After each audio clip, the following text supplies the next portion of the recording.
Let's clear this up real quick. Black Americans and Caribbeans are not the same. First, yes, both groups are black, but being black doesn't mean having the same history, culture, or experience. Let us watch some clips together. I'll be back for commentaries. Black Africans and Black Caribbeans and Black Americans are different. Black Africans and Black Caribbeans are close, almost identical. They have high, and I'm generalizing now, but the generalization is pretty accurate. They have high self-esteem and lower levels of confidence. Black Americans have higher levels of confidence and lower levels of self-esteem. Because if slavery lasted here longer, it was turned into a business, and it was an intentional desire to destroy your spirit.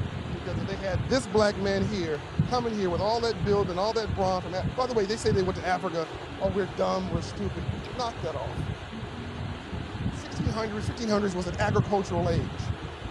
The wealthiest gold in America, in the world, were cotton crops and sugar crops and tobacco crops, which were in areas which were very humid, very hot, and the soil was almost dead. Who could master dead soil? Africans. So they went halfway around the world to find the geniuses of the soil. They brought us halfway around the world because we could build wealth for them and income. But they didn't need this brother's attitude. They needed his body. So they separated from his family, so he had no hope. They abused his wife and held him down so he couldn't protect her until he gave up his self-esteem. Now he's just machinery. So now, 400 years later, we never healed. So if I don't like me, I'm not gonna like you. If I don't feel good about me, I'm not gonna feel good about you. If I don't respect me, don't expect me to respect you. If I don't love me, I don't have a clue how to love you. And here's the big one. If I don't have a purpose in my life, I'm gonna make your life a living hell. Whatever goes around, comes around. So we have high confidence, Jerome, because we've competed and succeeded against all odds in the biggest economy on the planet. So we have high confidence because we're confident. But we have low self-esteem, which is why you have crab in the barrel. Why somebody's sitting there going, what is he talking about? My life? Why would anybody have anything with something positive to say right now? So if you got a problem with me, you need to check yourself. I don't even know you. So, as Quincy Jones once said, not 1 ounce of my self-esteem depends on your acceptance of me. We don't want to judge people's blackness, but then when Africans and Caribbeans come up, we judging their blackness. They come from countries that are black, that are run by black people, that they're raised by black people. We're judging people's blackness that are raised by black people because their black isn't American black, but Drake's black is not American black. And then we're allowing people that call themselves biracial and multiracial to speak for black issues while they refuse to even identify as black, right? And will try to assert that they are oppressed by black people. Even though they're saying they're black one day and the next day they're saying they're Caucasian and they're French and Spanish and all this other stuff. Like, black is black. You can have all kind of other admixtures in you.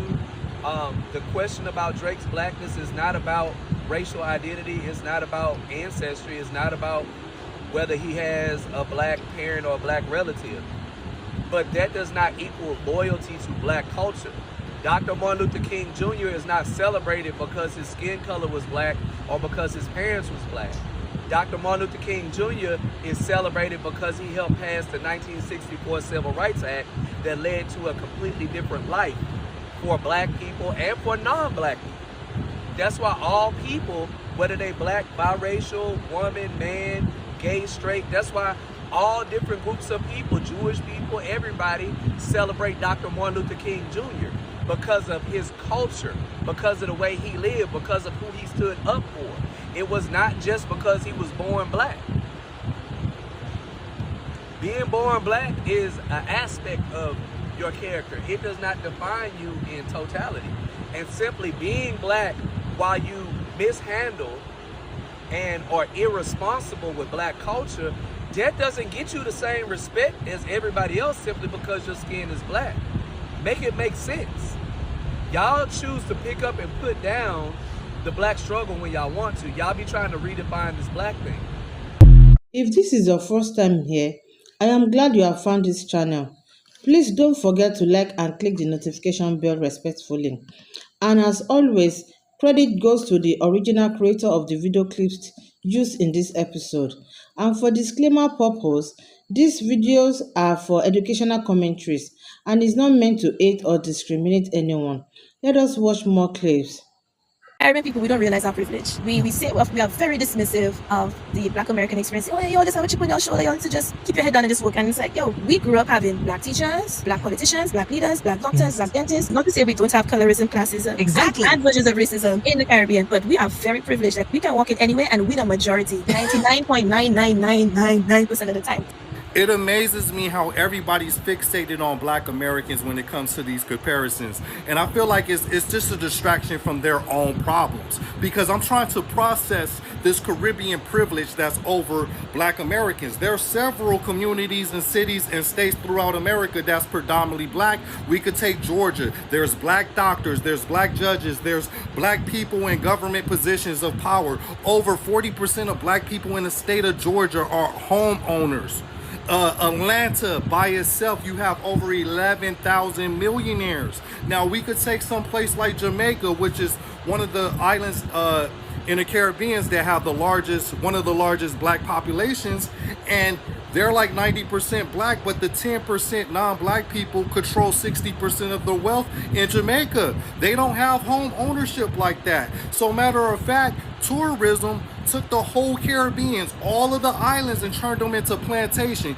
You gave up your shackle and chains for uniforms and badges with your names. It's like, it's no different than gang banging. You have this flag, you represent it, you proud of it, but you're on an island that you do not own. Same with gang banging. They got flags, they got blocks, they got streets that they represent, but there's no ownership.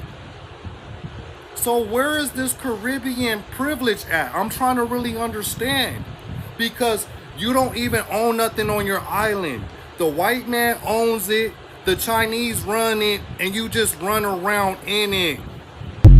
People love to act like the Caribbean is just beaches and accents. They think that if you're from Barbados, Jamaica, Trinidad, Haiti, or St. Lucia, you're somehow separate from Black Americans, from African blood, from global resistance. But let's be clear, the Caribbean isn't a birthplace. It's a landing point, a deposit box for the displaced.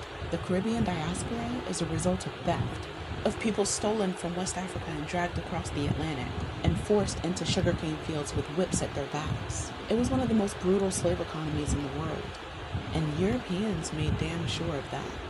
The British, French, Spanish, and Dutch, they didn't just colonize the islands. They turned them into death machines. Jamaica had more uprisings than any other colony under British rule. Haiti, the first Black republic, had to fight for its freedom and then get punished for 200 years after. Barbados had slave codes so vicious, they literally became the blueprint for American chattel slavery. So when people try to act like the Caribbean people had it easier, or they aren't the same as us, miss me with that.